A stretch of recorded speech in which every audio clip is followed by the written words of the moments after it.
Bonjour, je m'appelle Jérôme, je suis en spécialité SIN et durant ce projet, je me suis occupé de la programmation. Bonjour, je m'appelle Edouard Thauvin, je suis dans la spécialité e-tech, ingénierie, technologie, éco-conception, et je me suis principalement occupé de l'impression 3D et de la modélisation 3D. Bonjour, je m'appelle Morgan Rewal, je suis dans la spécialité énergie et environnement, et durant ce projet, je me suis plus occupé de l'énergie et du moteur. Bonjour, Bastien Souben, je suis en e-tech et durant ce projet, je me suis plus consacré sur la partie réalisation du tamis, conception et choix du moteur avec Morgan. Aujourd'hui, il existe un réel problème, les microbilles plastiques. Les microbilles plastiques représentent un réel fléau pour notre écosystème.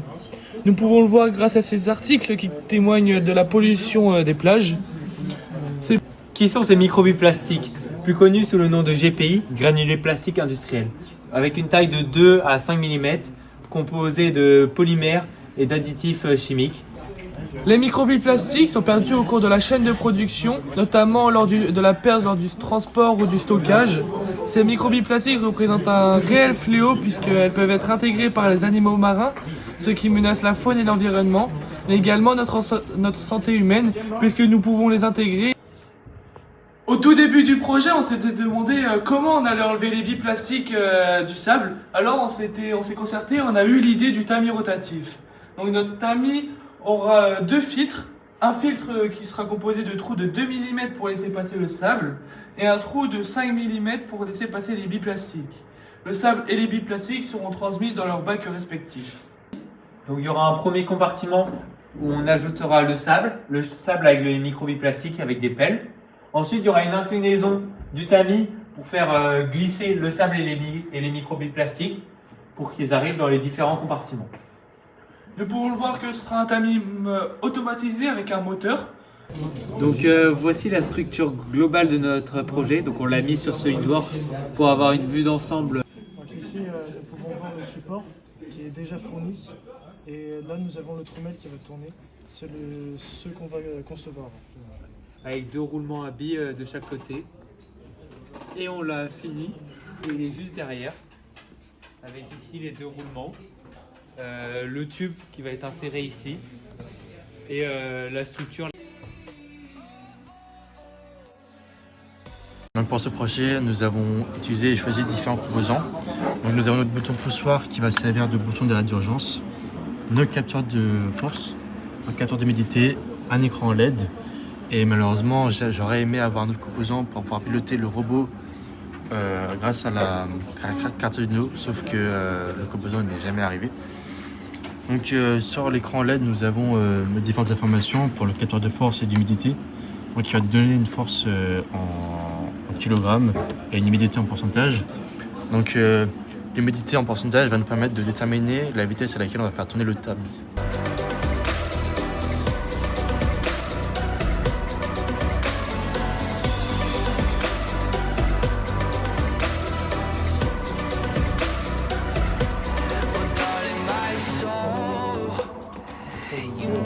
Au tout début du projet, on avait réalisé plusieurs calculs, notamment le calcul de la puissance, le calcul du couple.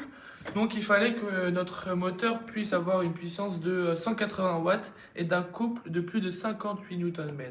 Donc ce moteur correspond complètement à nos attentes puisqu'il fait plus de 180 watts et a un couple de 58 Nm. Donc c'est un moteur en 400 volts. Ce qui dit 400 volts dit qu'on ne peut pas brancher à n'importe quelle prise. Donc c'est pour ça qu'on l'a associé avec un variateur de vitesse. Et ce variateur, il permet de changer le moteur triphasé en monophasé. Et grâce au monophasé, on peut le brancher dans une prise normale. Voilà. Donc le variateur de vitesse permet de varier la vitesse, notamment à l'aide du potentiomètre. On va réaliser du coup les différents tests. Nous pouvons voir que notre moteur là, il tourne à une vitesse assez élevée pour nous. Avec différents calculs, on a voulu que notre moteur tourne à une vitesse de 30 tours par minute. Ici, on voit que ça fait beaucoup, donc on peut le réduire à l'aide du potentiomètre. Comme vous pouvez le voir ici, notre engrenage, il tourne à une vitesse moins élevée que la dernière fois. Assez faible.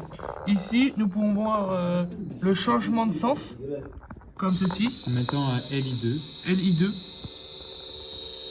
Et là, il tourne dans l'autre sens. Et en modifiant la fréquence, donc ça peut augmenter le nombre de tours par minute ici.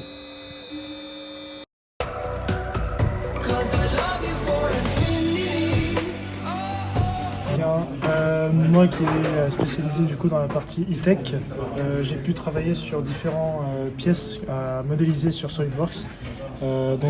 J'ai été guidé notamment par les besoins de Jérôme qui est en spécialité SIN pour protéger les différents composants. Donc là par exemple nous avons un boîtier pour un capteur de force. Ici nous avons un boîtier qui contiendra le capteur d'humidité. Et finalement, nous avons ici le boîtier du bouton poussoir qui va servir du coup à l'utilisation, à l'arrêt d'urgence aussi de notre produit. Bien, pour les points positifs, je peux déjà commencer par le sujet en lui-même. Donc la découverte du sujet, notamment d'un sujet qu'on ne connaissait pas avant, la pollution des billes plastiques. Ce qui nous a permis ensuite de travailler, approfondir et donc être autonome sur notre travail, autonome sur notre gestion de travail, notre gestion du temps et ainsi de suite. Travailler également en équipe, ça c'est aussi un très gros point positif. Et l'aspect aussi que dans notre engagement dans l'aspect environnemental et social qui est très important aussi.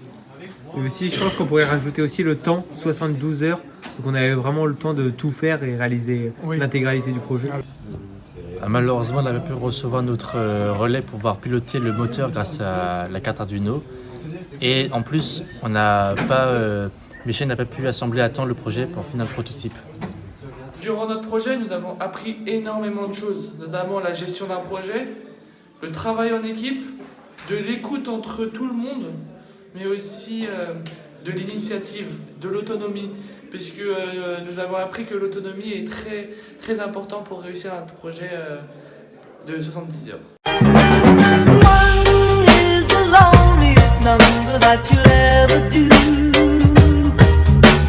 Two can be as bad as one. It's the loneliest number since the